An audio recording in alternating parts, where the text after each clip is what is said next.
Hello friends, today we'll discuss about Torsades de Pointes. This form of polymorphic VT is a complication of prolonged ventricular repolarization, that is prolonged QT interval. The ECG shows rapid irregular complexes that seem to twist around the baseline as the mean QRS axis changes. The arrhythmia is usually non-sustained and repetitive, but may degenerate into ventricular fibrillation. During periods of sinus rhythm, the ECG will usually show a prolonged QT interval that is more than 0.44 second in man and more than 0.46 second in women when corrected to a heart rate of 60 per minute. Some of the common causes are listed in the box 1626.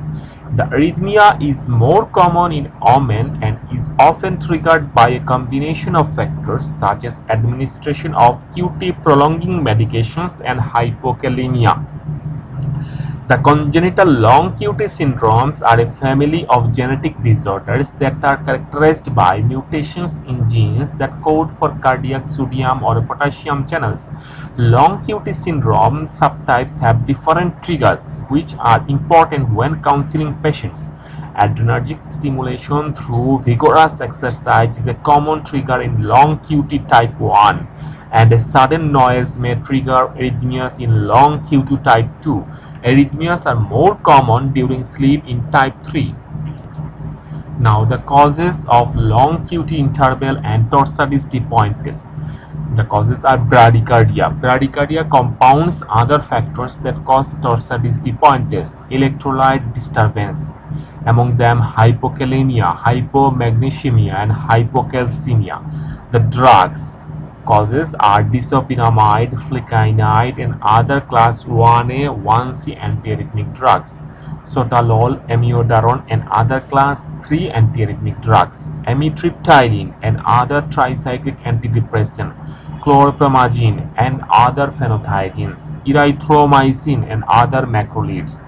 Congenital syndromes: long QT1 gene affected KC and Q1 potassium channel is affected 30 to 35%. Long QT2 gene affected HERG potassium channel and 25 to 30%. Long QT3 gene affected SC and SA sodium channel 5 to 10%. Long QT4 to 12, there are rare various genes implicated.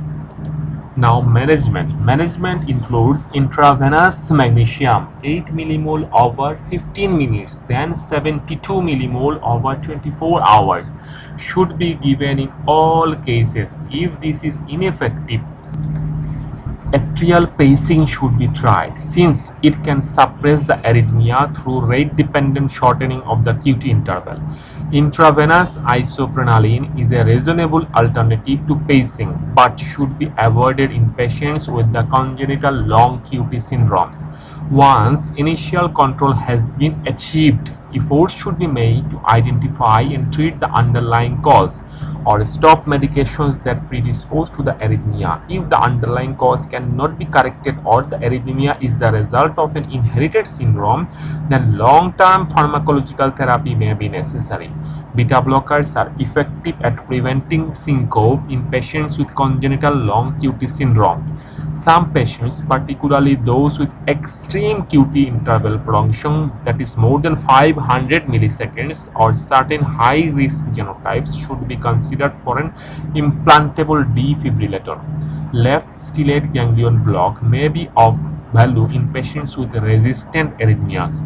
Brugada syndrome is a related genetic disorder that may present with polymorphic VT or sudden death.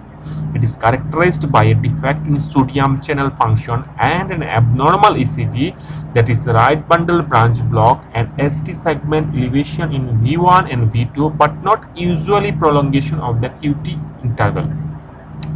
The only known effective treatment is an implantable defibrillator. This is an ECG of Torsades de Pointes. A bradycardia with a long QT interval is followed by polymorphic ventricular tachycardia that is triggered by an R on T ectopic. Thank you, friends.